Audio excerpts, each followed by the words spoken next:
Assalamualaikum warahmatullahi wabarakatuh. Plan pathogen identification. Pada materi ini, teman-teman kita akan membahas mengenai hal-hal dasar yang nantinya akan diperlukan teman-teman sebelum mengikuti kegiatan project class atau workshop yang akan kita lakukan pada hari Sabtu. Apa yang akan kita pelajari besok Sabtu bukan sesuatu yang rumit sebetulnya. Akan tetapi, untuk bisa mengikuti itu dan membuktikan bahwa itu memang bukan sesuatu yang rumit gitu, setidaknya teman-teman perlu memahami beberapa hal yang ada dari video ini. Nah, untuk memastikan pemahaman itu, teman-teman, selain membuka video ini, sekarang juga bisa bersamaan membuka link kuis, atau ya kita sebut kuis atau pretest ya. Di mana beberapa pertanyaan itu akan terjawab dengan gamblang di penjelasan ini nanti. Jadi siap-siap saja dengan membaca pertanyaan nomor 1, begitu terjawab nanti langsung dijawab dan membaca pertanyaan nomor 2 lalu melanjutkan videonya lagi hingga akhir gitu ya. Nah, mari kita mulai ya. Nah, yang pertama adalah penggunaan istilah. Ada diagnosis, ada identification, dan ada detection. Gitu ya. Apa bedanya? Perbedaannya terdapat pada hasilnya. Nah, karena hasilnya berbeda, maka caranya nanti juga berbeda-beda ya. Diagnosis itu dilakukan untuk mengetahui penyakit apa yang menjangkit tanaman, ya. Di mana penyakit itu interaksi ya, proses interaksi antara tanaman dan patogen ya. Jadi apa nih nama penyakitnya apa? Itu namanya diagnosis. Dari diagnosis itu banyak hal yang perlu dilakukan ya, termasuk melakukan identifikasi dan atau melakukan deteksi gitu. Nah, apa itu identifikasi? Kalau identifikasi itu tujuannya untuk mengetahui karakteristik dari patogennya atau sederhananya patogennya apa sih ini namanya gitu ya. Itu namanya identifikasi ya. Nah, kalau deteksi itu sekedar untuk memastikan ada atau tidak adanya patogen dari satu tanaman, gitu ya. Jadi ada atau tidak ada. Semua hal ini bisa menggunakan pendekatan molekuler sebagai salah satu teknik untuk melakukan diagnosa, eh, identifikasi, dan juga deteksi. Nah, oke, sementara sampai situ dulu. Kita lanjut ya. Kemudian istilah-istilah berikutnya adalah genom. Genom itu adalah material genetik yang dimiliki oleh makhluk hidup. Ya. Genom itu bisa RNA, bisa DNA. Nah, kalau DNA itu adalah untaian ganda, ya. Kalau RNA tadi untaian tunggal. Bedanya kurang lebih di situ. Nah, lalu apa itu gen? Gen itu bagian dari DNA yang diekspresikan ya, yang nanti akan disintesis menjadi protein dan mempengaruhi kehidupan makhluk hidup itu. Itu namanya gen. Artinya tidak semua bagian DNA itu gen. Ya, tidak semua bagian DNA itu akan disintesis menjadi protein yang akan berguna untuk kehidupan makhluk hidup. Jadi eh, gen itu hanya sebagian ya, bagian dari DNA dan ada gen itu bermacam-macam ya, bermacam-macam dengan fungsi dan tujuannya masing-masing. Kalau nukleotida itu adalah susunan ya, susunan dari DNA tadi yang kemudian terdiri dari beberapa pasang basa ya, seperti ada timin, adenin, guanin dan sitosin. Ya, timin itu berikatan sama adenin. Teman-teman lihat di pojok kanan bawah ya. Timin tuh berikatan sama adenin dengan ikatan eh, dua ya, dengan ikatan dua. Kemudian kalau guanin dengan sitosin itu berikatan dengan bentar,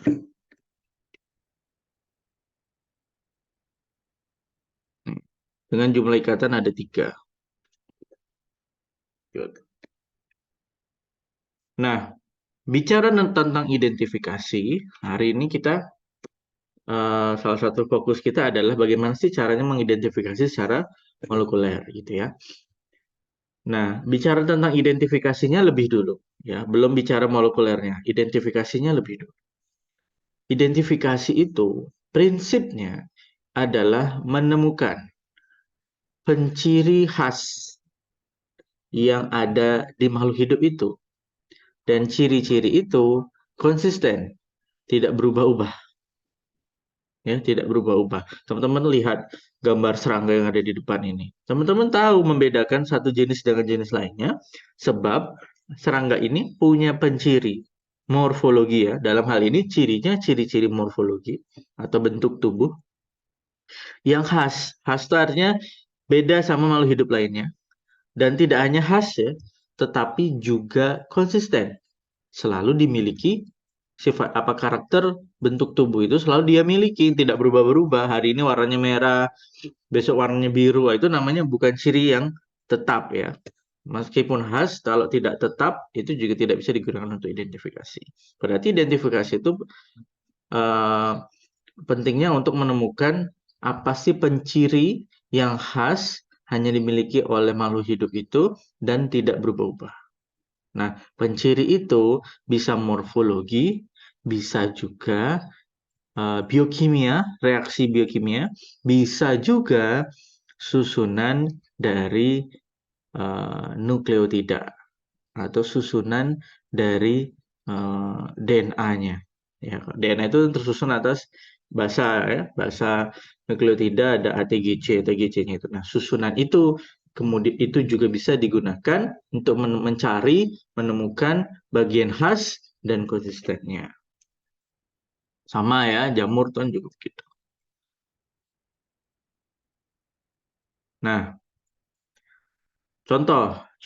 Ini adalah contoh tadi yang saya jelaskan mengenai identifikasi prinsipal atau dasar dari identifikasi itu adalah menemukan penciri yang khas ya. Kadang penciri itu nggak cukup cuman satu ya, harus lebih dari satu karakteristik gitu ya.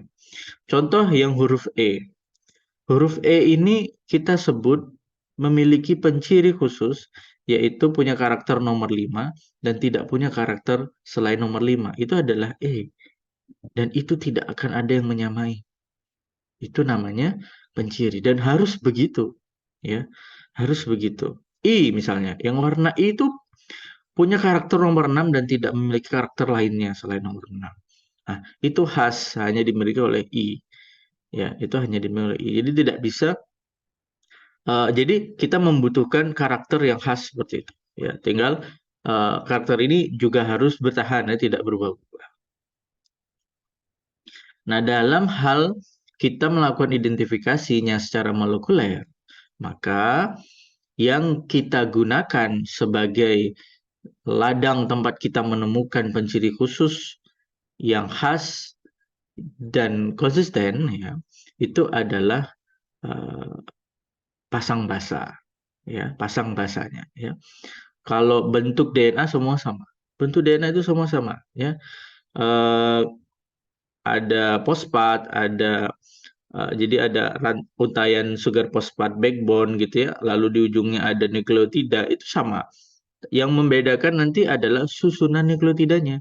Ya kalau teman-teman lihat di sini susunannya ada G, T, T, C, A dan seterusnya. Itu yang kemudian nanti tempat kita mencari bagian khas dan konsisten. Ini contoh ya, contoh dari nukleotida yang dimiliki oleh sebuah sampel gitu ya, sebuah sampel. Teman-teman bisa lihat susunannya ya. Ini dilakukan pembacaan dengan dua ulangan, ulangan atas, ulangan pertama, yang bawah ini ulangan kedua ya. Bacanya dari atas ini. Makanya ini sama G, G, C, C ini karena pengulangan ya, dilakukan 2 kali. Ukurannya itu mulai dari sini pojok kiri atas ini terus nyambung ya. Jadi bawahnya itu sambungan dari atasnya sampai paling bawah sini. Jadi sepanjang itu. Kan ini nggak mungkin kalau nggak disusun turun ke bawah ya. Kalau disusun nyamping kan ini nggak cukup slide-nya. Jadi ini disusun turun ke bawah. Jadi ini sambungan ya. Ini menyambung. Dilakukan 2 ulangan gitu. Ini contohnya. Dari ini kita cari susunan miliknya yang tidak dimiliki makhluk hidup lain. Nah, gitu ya. Prinsipnya begitu. Boleh manual kalau mau, tapi tentu tidak dilakukan secara manual, kita akan gunakan aplikasi. Oleh karena itu, teman-teman, dalam folder yang dikirim ke teman-teman sebelum acara, itu ada aplikasi yang teman-teman harus unduh dan kemudian install di laptop. Jadi silahkan lakukan itu kalau tidak mau melakukan ini dengan memetakan satu persatu. Contoh, ini kita bermain simulasi ya. Ini ada 17 basa ya ke samping. Isolatnya ada isolat A, B, C, dan D. Kita belum kenali. Apa ya isolat A itu? Apa ya isolat B itu? Apa ya isolat C itu? Apa ya isolat D itu? Gitu ya. Tapi kita sudah bisa membaca urutan bahasanya. Di lain sisi, bagian bawah, kita punya database ya atau bank data yang kita tempat menyimpan urutan-urutan nukleotida dari spesies-spesies yang sudah kita kenali. Nah, gitu ya. Misalnya spesies nomor 1, itu urutan bahasanya seperti itu. Spesies nomor 2, 3, 4, dan 5. Nah, karena itu kalau kita mau mengetahui isolat A ini apa, maka mari kita periksa ke database spesies apa yang punya urutan bahasa seperti isolat A. Nih, misalnya ini saya warnain biar enak ya. Teman-teman tentu di sini sekarang dengan mudah bisa menemukan bahwa ternyata isolat A itu urutan bahasanya sama dengan spesies 4. Dengan demikian, maka isolat A itu adalah spesies nomor 4. Itu caranya, prinsipnya ya, sorry. Prinsipnya begitu. Ya, kemiripannya ini boleh dari 90 sampai 100%. Tapi kalau di bawah 90% kemiripannya tidak boleh. Dianggap berbeda. Gitu ya. Jadi prinsipnya gitu. Nah, teman-teman, sekarang ini saya kenalkan satu area ya dari dari eh, genom makhluk hidup, terutama makhluk hidup eukariot. Tahu ya eukariot ya, makhluk hidup seluler itu hanya dibagi jadi 2, prokariot dan eukariot. Ini sebuah pembagian yang cuma 2 loh, ya. Saya nggak bilang tentang pembagian level genus yang ada banyak sekali ya. Ini adalah pembagian yang paling bahkan sebelum kingdom ya. Itu ada 2 bagian aja, eukariot dan prokariot. Kalau yang 2 ini teman-teman lupa, itu kayaknya keterlaluan ya. Sedih nanti guru-guru SMA-nya. Jadi ini kita bicara tentang makhluk hidup yang eukariot. Nah, di genom makhluk hidup eukariot itu ada bagian genomnya yang namanya internal transcript spacer ya, berada di ribosomal DNA. Nah, apa itu? Apa itu ya? Apa itu? Jadi internal transcript spacer. Tadi kan saya di awal cerita ya. Dalam genom itu ya isinya DNA ya. Tidak semua itu diekspresikan. Ya kan? Yang diekspresikan itu disebut dengan eh, gen, ya kan? Disebut dengan gen. Nah, maka antara gen satu dengan gen lainnya itu ada jeda atau kita gunakan istilah spasi ya, spasi. Di spasi ini ada nukleotida juga, ya, ada DNA-nya juga, tapi tidak terekspresi. Nah, kemudian para peneliti ini bertanya-tanya gitu kan. Lantas kenapa Tuhan menciptakan spasi ini gitu ya? Kalau tidak diekspresikan gitu. Nah, ternyata Tuhan Maha Kuasa, ternyata spasi ini tersusun atas nukleotida atau susunan basa yang identik antara spesies yang sama, berbeda jika beda spesies, dan konsisten. Ya, dan konsisten. Jadi bagian yang namanya internal transcript spacer ini, ya, bagian yang namanya internal transcript spacer ini bukan gen, ya, tidak diekspresikan, tapi menjadi batas antara gen satu dengan gen lain, jeda atau spasi. Nah, di bagian ini ternyata urutan nukleotidanya itu bisa kita jadikan untuk patokan identifikasi. Sebab memenuhi kriteria yang tadi kita butuhkan. Satu, identik untuk spesies tersebut saja. Jadi kalau nanti beda spesies, urutannya akan beda lagi. Dan yang kedua, konsisten, tidak berubah-ubah. Jadi spesies jamur Piricaria oryzae, ITS-nya itu di semua Piricaria oryzae ya seperti itu, nggak berubah dan berbeda nanti dengan spesies lainnya. Sehingga teman-teman dalam kegiatan identifikasi secara molekuler, salah satu bagian yang akan kita gunakan itu adalah internal transcript spacer ini, ya, atau kita kenal dengan ITS, gitu ya. Tentu ini adalah ilmu pengetahuan hari ini, ya. Ke depan bisa jadi kita membuka peluang, ya, bahwa ITS ini kemudian menjadi bagian yang bukan yang terbaik gitu. Bisa jadi nanti ada lagi bagian baru gitu ya. Nggak apa-apa, kita terbuka. Setidaknya hari ini kita gunakan yang ini gitu ya. Maka kita akan lakukan pembacaan teman-teman pada bagian yang namanya ITS ini. Dan sekali lagi ini untuk prokariot, eukariot ya. Untuk eukariot. Nah, contohnya ini. Ini adalah urutan basa nukleotida dari Fusarium oxysporum pada bagian yang ITS tadi. Ya, ITS itu bagian yang putih ini. Ya, bagian yang orange ini gen yang diekspresikan. Lihat spasinya ini. Nah, jadi ITS itu ya antara nih ya, kita baca di bawah tulisan Fusarium ini ada 18 sRNA sebagian. Jadi sebagian 18 S ini kebaca, kemudian lanjut bagian ITS yang pertama ini kebaca semua, 5,8 S ini karena berada di tengah-tengah kebaca semua, ITS yang berikutnya kebaca semua. Gitu ya. Jadi dan 28 S ini kebaca sebagian. Jadi yang 18 S sebagian, 5,8 RN-nya gen ini dibaca, 28 RNA gen ini kebaca tapi sebagian, ITS 1 dan ITS 2 kebaca semua. Jadi kalau saya boleh beri titik ini kurang lebih 8S ini ke sebagian ini menjelang habis. Bergerak ke sini karena itu ITS 1 kebaca semua. Karena itu 5,8 S gen kebaca semua, ITS 2 kebaca semua, dan 28S hanya sebagian. Nah, ini adalah urutan itu untuk Fusarium oxysporum. Ini untuk Fusarium fujikori. Teman-teman perhatikan saja, beda gitu ya. Kalau nggak percaya, di pause video ini kemudian temukan perbedaannya ya. Gitu ya, jadi berbeda ya.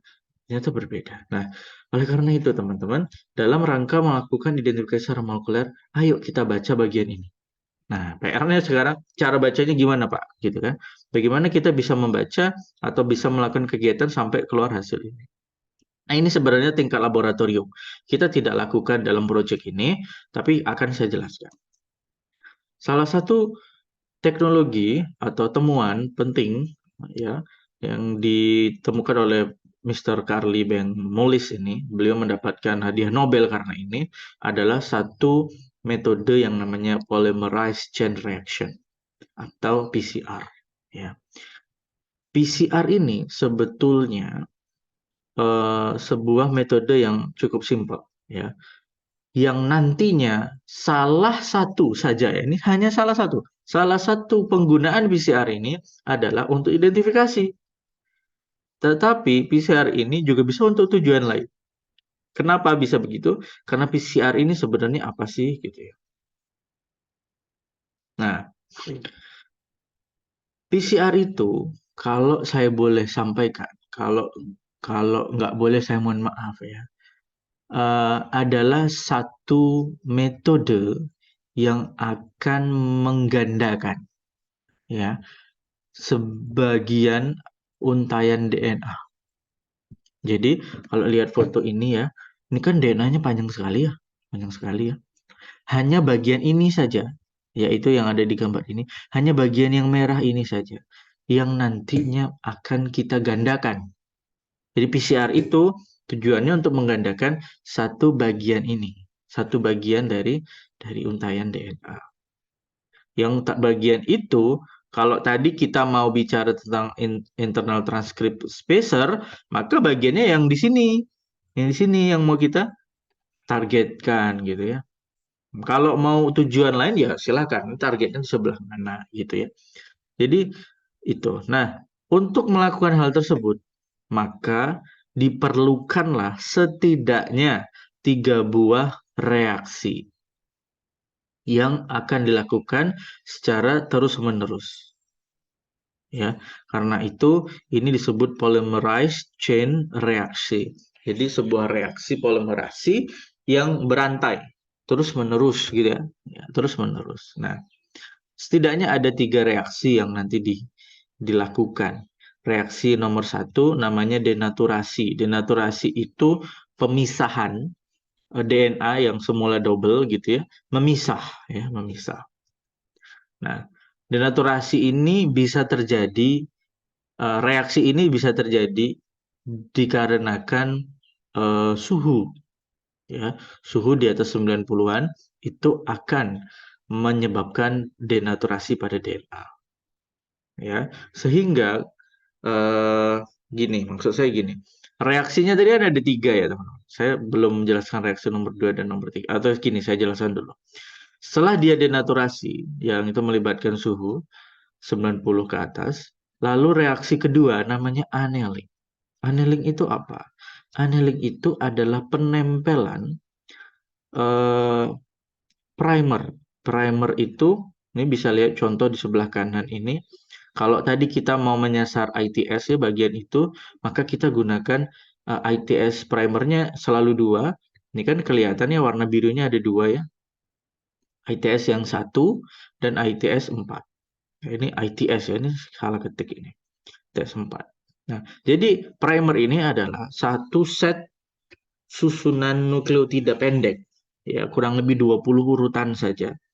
Yang ini dia nanti akan cocok menempel karena dia komplement sama DNA yang ada di sebelah sini. Jadi kan kalau A sama T, kalau G sama C ya. Jadi urutan di sini itu benar-benar komplement sama ini. Berarti A T A G G C gitu ya. Jadi komplement sehingga dia nempel. Nah, setelah primer ini berhasil menempel begini ya, maka terjadi reaksi ketiga yang namanya extension. Extension itu reaksi pemanjangan. Jadi inilah proses penggandaannya ya. Dia akan mulai menggandakan dari mulai primer ini ke atas dan primer satunya juga ke bawah. Oleh karena itu tadi kita butuh primer gitu ya untuk menjadi penanda. Nanti gandakan dari sini ya sampai dari sini ya sampai sini, dari sini sampai sini begitu. Nah, proses ini menyebabkan untuk tahap ini sekarang jadi ada 2 untai DNA ganda, ya kan? Jadi ada 2 kan. Nah, karena ini polymerase chain reaction, reaksinya berantai berulang-ulang, maka dari nomor 3 ini balik lagi ke nomor 1. Yang udah 2 ini misah lagi denaturasi, nempel lagi primernya, memanjang lagi. Kalau itu terus-menerus dilakukan, maka akhirnya kita punya eh, target sequence target kita tadi akhirnya tergandakan banyak sekali. Itu ya. Akhirnya tergandakan ada banyak banyak sekali. Nah, prosesnya begitu. Nah, bagaimana kok reaksi ini bisa berjalan simultan? Kok dia bisa urutan? Nomor 1 dulu ya, terus nomor 2, nomor 3, habis itu nomor 1 lagi ya gitu. Itu sebab semua reaksi ini itu dikendalikan oleh suhu yang tepat. Jadi denaturasi itu kecenderungannya butuh suhu di atas 95. Maka ketika suhunya, jadi ketika reagen-reagen itu atau bahan reaksi kita itu kita papar dengan suhu 95 ke atas, maka reaksi yang akan terjadi adalah reaksi yang denaturasi. Kemudian diturunkan lagi ke sekitar 60-an. Nah, di sekitar 6 bulan itu reaksi yang terjadi adalah reaksi penempelan primer. Setelah itu dinaikkan ke suhu 72-an. Di suhu 72 itu ada enzim namanya Taq polymerase. Enzim ini diperoleh dari bakteri yang ada di kawah gunung berapi yang suhunya tinggi sekali. Dia bisa bekerja di suhu itu memang, di suhu 70-an itu.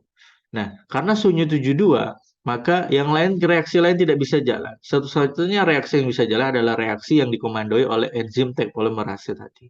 Nah, akhirnya yang terjadi adalah sebuah reaksi yang disebut extension. Berarti setelah suhu 70-an itu, suhunya diubah lagi jadi 90-an agar terjadi reaksi yang nomor 1. Turun lagi ke nomor 2 dan seterusnya. Nah, untuk mengubah-ubah suhu ini tadi, kita butuh alat yang namanya thermal cycler. Kita ada alatnya di lab atau disebut orang-orang dengan alat PCR gitu. Jadi alat itu nanti akan berubah-berubah suhunya sehingga mengomandoi suhu reaksi ini. Dan ini spesifik ya. Jadi penggunaan primer yang berbeda itu akan punya suhu yang berbeda juga. Gitu. Nah, ini jadi dalam reaksi itu, dalam reaksi tadi, kita butuh nomor satu primer ya, tentu ya. Primernya ada dua pasang tadi kan. Kemudian DNA-nya, DNA apa nih yang mau kita identifikasi. Kemudian tag polymerase enzim, deoxyribonukleotide. Ini adalah, kan tadi prosesnya setelah di extension, prosesnya di extension itu kan memanjang ya. Jadi membuat DNA baru ya yang dibantu enzim polimerase. Dimulai dari primer memanjang. Nah, bahan untuk membangun konstruksi DNA barunya itu adalah deoxyribonukleotide ini, gitu ya. Lalu buffer untuk menjaga keseimbangan itu. Kemudian diatur dalam satu buah waktu. Kita lihat contohnya kalau ini bisa di play.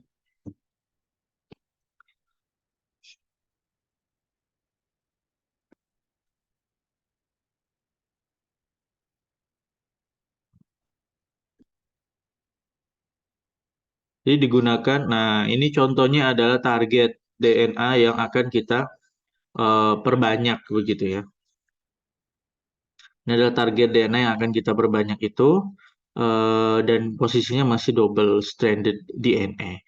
Nah, reaksi ini nanti akan seperti yang tadi saya jelaskan di awal, itu melibatkan deoxyribonukleotide, kemudian Taq polymerase enzim, dan DNA primer.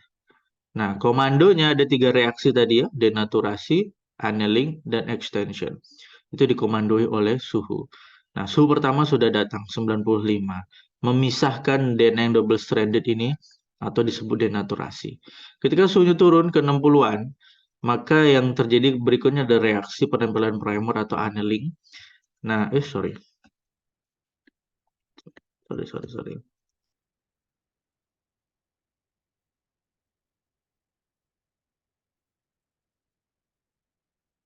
Nah, reaksi kemudian yang terjadi adalah penempelan primer. Nah, teman-teman, di sini saya mau jelaskan. Astagfirullah.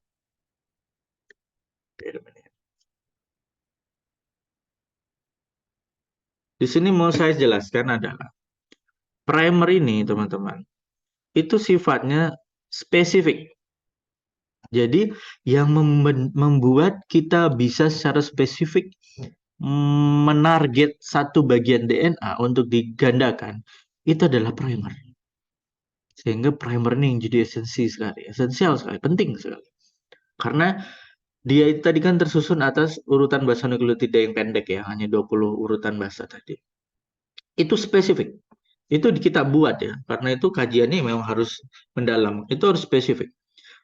Hanya bisa menempel kalau target kita tadi ITS, ya hanya menempel di situ. Jangan sampai dia nempel tempat lain. Nanti yang digandakan berbeda bagian gitu ya. Nah, oleh karena itu teman-teman, ini kalau bicara deteksi, kita bicara deteksi, bukan identifikasi. Kalau deteksi tadi kan hanya menentukan keberadaan, ya, keberadaan. Bener nggak ya di tanaman yang terlihat sehat ini ada fusariumnya gitu. Coba dideteksi. Maka gunakanlah primer yang hanya akan menempel hanya pada fusarium. Kalau tidak ada fusarium, dia nggak akan nempel. Jadi di tanaman itu kan nanti kita kemudian ekstraksi DNA-nya. kecampurlah di situ DNA tanaman, DNA mikroorganisme yang ada di dalam tanaman itu, dan DNA fusarium kalau ada. Nah, kemudian kita PCR. Primernya khusus untuk fusarium kalau mau deteksi fusarium. Si primer ini akan mencari di mana DNA ini DNA tanaman, dicek tidak ada yang cocok sama saya gitu. DNA mikroorganisme lain dicek tidak ada yang cocok sama saya. Akhirnya tidak ada yang cocok. Primernya tidak nempel kemana-mana, maka tidak akan ada reaksi PCR. Di situ nanti di akhir kita akan punya cara untuk menentukan, oh reaksinya tidak terjadi. Primernya nggak nempel kemana-mana. Berarti nggak ada fusarium sama sekali di sampel itu tadi. Karena ini primer spesifik fusarium. Dia nggak akan nempel kalau nggak ada fusarium. Nah, karena dia tadi tidak menempel, makanya di sini kita tidak temukan hasil penggandaan apapun gitu. Maka kita bisa bisa menyimpulkan bahwa tidak ada fusarium dari bibit tadi gitu. Atau ketika ternyata benar ada fusarium, maka primer ini akan secara spesifik nempel hanya di fusarium itu, kemudian reaksinya akhirnya terjadi, penggandaannya terjadi. Di akhir kita akan lihat, oh terjadi penggandaan. Berarti primernya menemukan untaian DNA-nya fusarium. Berarti di tanaman tadi ada fusariumnya gitu. Itulah salah satu penggunaan PCR untuk deteksi. Jadi siapa sih yang menjadi kunci dari spesifikasi proses ini? Kok bisa menarget bagian DNA tertentu? Kok bisa menarget spesies tertentu? Itu adalah si primernya. Ya, jadi menempel. Kemudian setelah itu suhunya berubah lagi. Nah, barulah tag polymerase itu menjadi enzim yang akan menggandakan untaian baru, ya, mengambil deoksiribonukleot tadi diambil dan disusun kembali, akhirnya jadi untaian baru. Nah, proses ini kembali ke denaturasi, berantai terus-menerus selama beberapa kali siklus, bisa 25 hingga 30 siklus. Nah, sampai sekarang saja kita dari satu untaian kita sudah punya 4, ya. Kalau itu terus-menerus dilakukan, teman-teman bisa bayangkan itu akan terjadi banyak sekali untaian DNA. Sehingga dari DNA yang tidak tampak, DNA itu kalau nanti di air itu nggak tampak, teman-teman. Karena dia tergandakan begitu banyak, DNA ini jadi bisa kita visualkan. Caranya apa? Caranya nanti kita gunakan satu metode namanya elektroforesis. Nanti kita lihat. Kuncinya tapi apa? DNA-nya udah banyak, sudah berhasil digandakan. Sudah banyak, jumlah yang banyak itu nanti kita visualkan. Kalau jumlahnya sedikit, ya tidak bisa kita visualkan. Ini contoh video lain yang mungkin saja lebih mudah untuk dipahami daripada video yang tadi. Sama ya. Jadi proses itu dikendalikan oleh suhu ya. Sekarang suhunya naik nih. 95. Apa yang terjadi kalau di 95? Terjadi proses yang namanya denaturasi. DNA-nya belah. Nah, kemudian suhunya diubah lagi turun ya. Yang terjadi adalah primer. Nyari dia primernya. Saya cocoknya di mana? Nempel. Kalau tidak ketemu targetnya ya dia tidak nempel gitu ya. Kemudian setelah menempel suhunya diubah lagi menjadi 72. Kemudian nah ini enzim tag polymerase nanti mengambil deoksiribonukleotid yang ada di sekitarnya untuk disusun ya, disusun menjadi untaian baru. Terus itu terjadi berulang-ulang seperti yang jadi juga sudah kita jelaskan. Akhirnya jumlah untaian DNA targetnya jadi banyak sekali. Jumlah yang banyak itu nanti bisa kita visualkan. Terus saya kira lanjut. Nah, sehingga teman-teman, jadi kita tadi udah belajar dua paling tidak fungsi PCR. Satu untuk identifikasi, ya prosesnya DNA isolasi. Ada video tentang DNA isolasi, teman-teman bisa buka juga, sudah kita buatkan. Kemudian kita PCR atau kita amplifikasi atau kita gandakan. Setelah itu kita sequencing. Jadi bentuk visualnya kalau kita mau identifikasi, karena kita butuh urutan basa nukleotida ini, maka hasil PCR ini kita reaksikan untuk DNA sequencing atau membaca urutan basa. Nah, urutan basa ini kemudian nanti kita analisis. Itu yang akan kita kerjakan di project hari Sabtu, menganalisis ini, gitu ya. Nah, lain halnya kalau kita mau deteksi ya tidak sampai identifikasi. Hasil untaian DNA yang sudah jadi banyak ini langsung kita visualisasikan di lab dengan elektroforesis. Nah, ini contoh kegiatan PCR untuk mendeteksi ya detection method for Xanthomonas axonopodis ya. Xanthomonas axonopodis di biji cabai. Ini ada biji cabai, ini ada Xanthomonas enggak ya? Maka sampel biji cabai diekstraksi DNA-nya, kemudian di PCR menggunakan primer. Nih, primernya ada dua. Bisa pakai XAV dan XAVR. Jadi ini ada dua primer kan selalu dua ya, selalu dua. Atau kalau mau pakai primer yang set primer kedua yaitu RST65 dan RST69. Tentu ini nggak digabung ya, satu persatu. Pertama pakai XAV dan XAVR. Itu beda peneliti itu katanya pakai ini bisa. Peneliti yang lain juga bilang pakai RST65, RST69 bisa. Nah, maka deteksi primer ini sekali lagi tadi itu yang sifatnya spesifik. Yang dia akan mencari menemukan target yang kita ingin itu digandakan. Maka dia akan menarget satu monas axonopodis.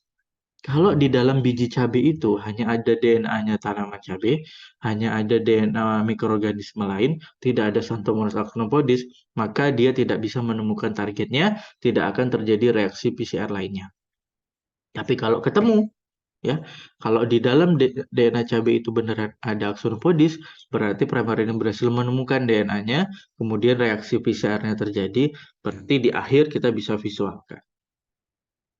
Nah, bagaimana sih cara menvisualkannya itu, Pak? Itu yang disebut elektroforesis tadi itu apa, gitu ya. Nah, teman-teman, elektroforesis itu sederhana sekali, ya, sederhana sekali. Pertama, pojok kiri atas, teman-teman lihat. Ini adalah media yang kita gunakan untuk melakukan elektroforesis. Namanya agarose gel, ya. Agarose gel ini ya gel ya, agar-agar ya, agar-agar ya, namanya agarose gel itu khusus untuk proses elektroforesis ya. Nggak bisa teman-teman pakai agar-agar lain ya, apalagi agar-agar swallow, nggak bisa. Jadi ini agar-agar gel. Nah, agar-agar gel itu teman-teman, dan seperti gel pada umumnya, itu kan berpori-pori, berpori-pori ya. Nah, dari pori-pori itulah, dari ujung paling atas ini ada lubang-lubang ya yang sengaja dibuat kan saat bikin cetakan agar-agar ini memang ada lubang-lubang yang dibuat di sini dengan cetakan sehingga ini ada lubang-lubang menyerupai sumur ya. Nah, di setiap lubang inilah nanti sampel hasil PCR tadi kita tempatkan. Nah, eh, DNA hasil PCR tadi yang sudah kita gandakan itu akan kita tarik ya, akan kita tarik biar dia bergerak ke sini. Melintasi pori-pori ini DNA fragmennya melintasi pori-pori yang ada. Jadi pori-pori kan bayangkan lah ya seperti spons gitu ya. Dia akan melintasi pori-pori yang ada. Loh, gimana Pak cara menariknya gitu ya.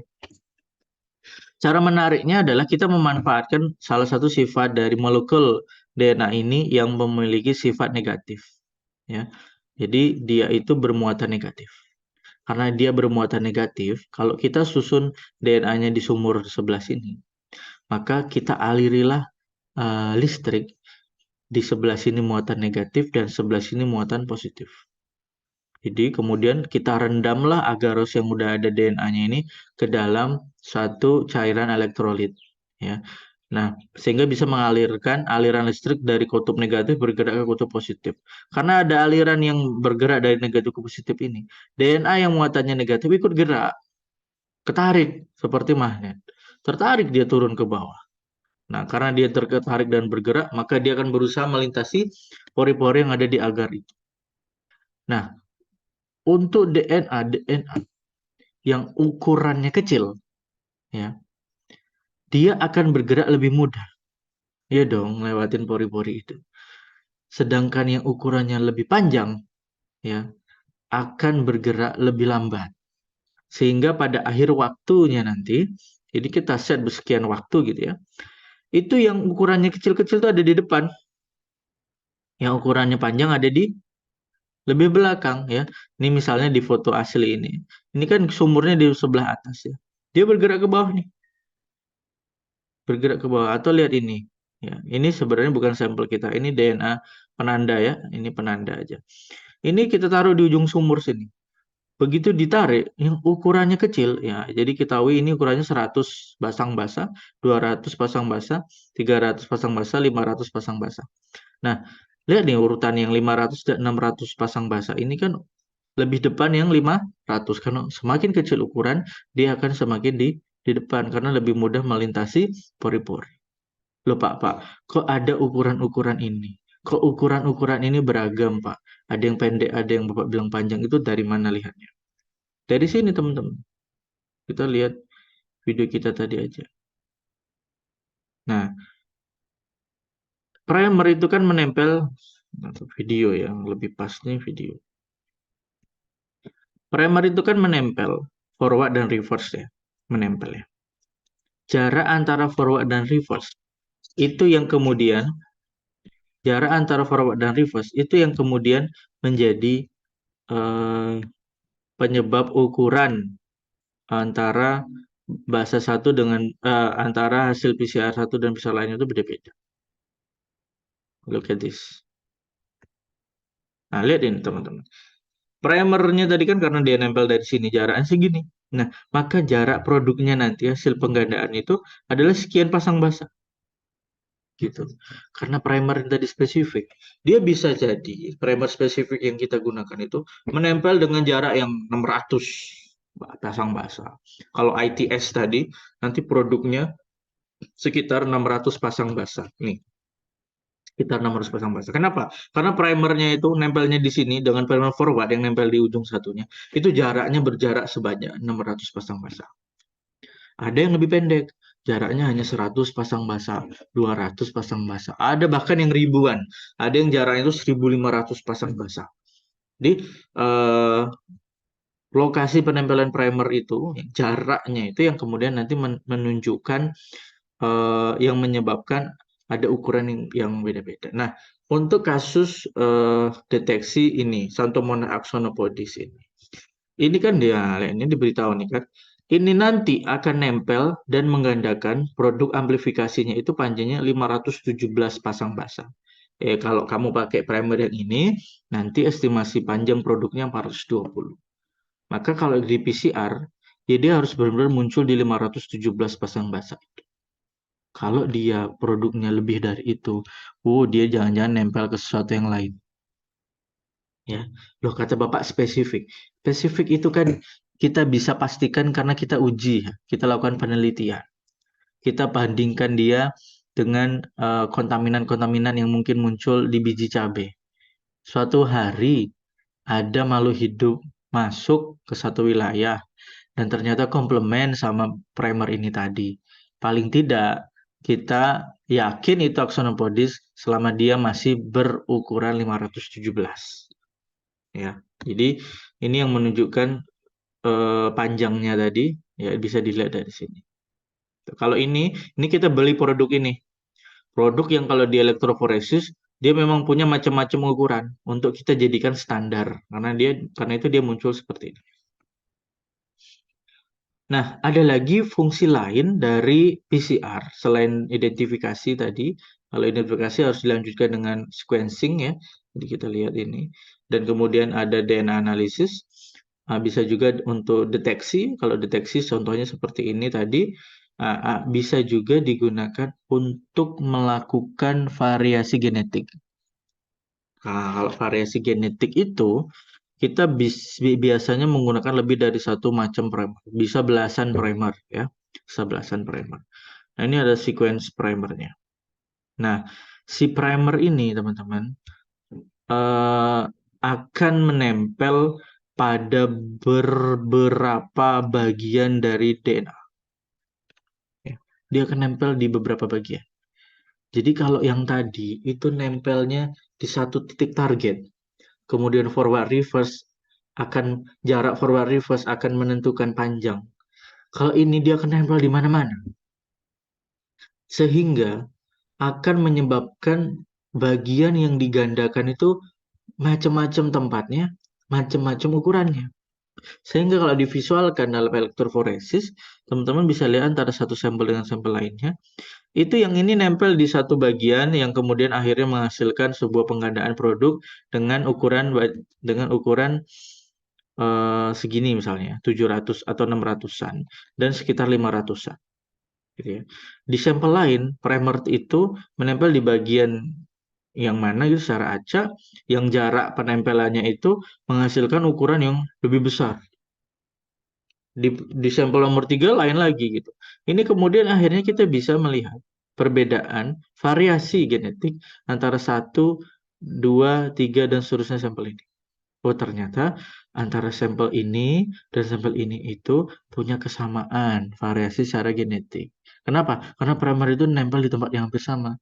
Berarti diindikasikan urutan DNA-nya itu kurang lebih sama. Begitu. Oh iya, ternyata primer nomor sampel 1 dan 2 ini variasinya tinggi sekali. Beda banget gitu ya. Beda banget. Karena beda banget, ini mengindikasikan urutan DNA-nya juga kayaknya beda banget. Ini berarti sebuah individu atau satu sama-sama melon atau sama-sama pisang atau sama-sama salak gitu ya, yang punya sifat yang berbeda gitu ya, sifat yang berbeda. Tentu ini direaksikan dari satu primer ya. Tentu nggak cukup cuma satu. Kita buat lagi untuk primer nomor 2, nanti hasilnya gimana? Untuk primer nomor 3 nanti hasilnya gimana? Sehingga kita punya banyak karakter. Karena prinsip dari membuat analisis variasi, variasi morfologi atau variasi genetik, itu adalah semakin banyak karakter, semakin kita bisa lihat variasinya. Contoh, mahasiswa kelas biotek OPT tahun 2023.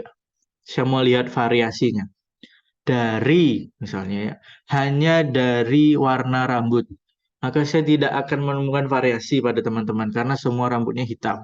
Oke lah, ada beberapa rambutnya agak merah ya. Karena itu variasinya nggak boleh cuma satu warna rambut, sebaiknya lebih dari satu. Warna rambut, suku, tinggi badan, warna kulit, dan seterusnya yang banyak variasinya. Karena dengan begitu saya akan bisa menemukan bahwa teman-teman mahasiswa kelas ini itu variasinya tinggi sekali. Barulah saya bisa menilai variasi secara objektif dan apa adanya nyata. Karena saya punya banyak parameter. Nah, karena itu kalau dalam hal genetik yang jadi parameter itu adalah si primernya. Kalau primernya cuma satu, kemudian kita lihat sampel ini ya. Sampel ini mirip ya. Bahkan dengan sampel ini ya. Jadi sampel nomor berapa nih? 1, 2, 3, 4, 5, 8 dan 9 itu sama ya? Sama. Karena kita hanya pakai satu primer. Nah, kita cek lagi pakai primer berikutnya. Dengan begitu kita akan lihat, oh ternyata ini mulai berbeda. 9 sama 8 ini udah mulai beda. Kita coba lagi dengan nomor 3. Oh beda lagi gitu. Sehingga variasi benar-benar tampak. Bagaimana prosesnya ya? Tadi PCR. Sehingga pada akhirnya, di akhir ini kita mengetahui bahwa PCR itu bisa digunakan untuk mengidentifikasi, bisa digunakan untuk mendeteksi, dan sekaligus bisa digunakan untuk menilai variasi genetik. Begitu. Nah, besok kita akan belajar bagian dari PCR ini yang dilakukan pasca kegiatan lab, yaitu analisis-analisis. Gitu ya. Nah, oke. Itu semua semoga membantu dan menjadi dasar untuk teman-teman. Pak, saya masih ada belum paham. Sebelum hari H, saya boleh tanya Bapak? Boleh. Jadi silakan WA ke saya. Demikian, saya akhiri. Assalamualaikum warahmatullahi wabarakatuh.